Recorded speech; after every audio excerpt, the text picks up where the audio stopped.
So here I am on a scholarship to U of A, and I lost it all because I was forced to take a class that I didn't want to take and shouldn't have been forced to take, but that had nothing to do with the major I was going to school for.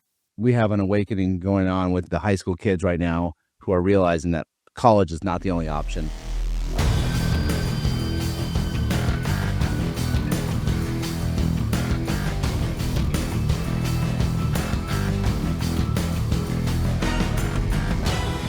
I've hired on a dozen or so from the football field. Go back when I started 10 years ago, I'm going to college, I'm going to ASU, I'm going to here, whatever. Now, I can't tell you how many kids are like, I'm doing the military, I'm going to have the military pay for my college. I'm doing trade school. I had one kid that I've known since he was 6th grade, and he's been in the trades now, I think 4 years. He's doing underwater welding. It's crazy how many of these kids are finding trades as a viable option. Mm-hmm. More and more, I'm telling you, I would probably say half the kids I ask are not saying college, and they're going into trades. The message is getting out there that college debt is inescapable, not worth it. You don't need it. And trade is something that you'll always have the ability to feed your family with a skill and trade. Like, that was another thing when I went to college. There were so many stupid elective classes that I had to take just because you have to take it. Because they think, oh, you don't know what you want to do. And it's like, you're going to get that first year to figure it out. Well, I would have much rather maybe gone to like a community college for cheaper, or tried to figure it out what I wanted to do earlier, or doing something else, not having to spend that first year in college and just going straight to my major.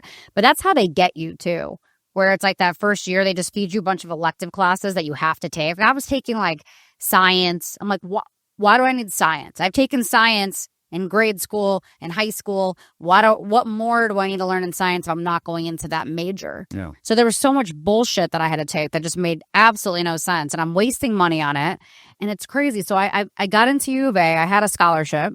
I forgot how much money it was for. And what sucked is I had to take that stupid science class, and I can't forget it because this guy the teacher was one of those guys that just does not know how to deliver a message.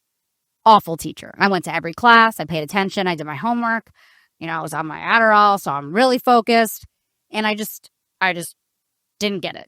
It's not my wheelhouse. I suck at it. So I was going to fail the class, or I had to drop it. So it wasn't reflective of my grade. Either way, I lost my scholarship, because if I failed it, it brought down my GPA and I wasn't going to be qualified for the scholarship anymore. Or if I'm not taking a certain number of classes and certain amount of hours, and because I dropped it, I got to lose my scholarship with that too. So I had no choice. So here I am on a scholarship to U of A, and I lost it all because I was forced to take a class that I didn't want to take and shouldn't have been forced to take, but that had nothing to do with the major I was going to school for. We have an awakening going on with the high school kids right now who are realizing that college is not the only option. And I'm telling you, I look at some of the guys that are in the trades that I coached, 10 years ago. They're doing very well. Yeah. Very well. And some, like I said, have done the military, have come out of the military, have families, and they're doing very well. So I'm proud of them. And the guys that are going to college, good for you. Some have gone to college on to be doctors, and good for them. I'm proud of them too. But trade school is the way to go. If you don't realize that now, if that's not an option that you're discussing at the dinner table, it should be.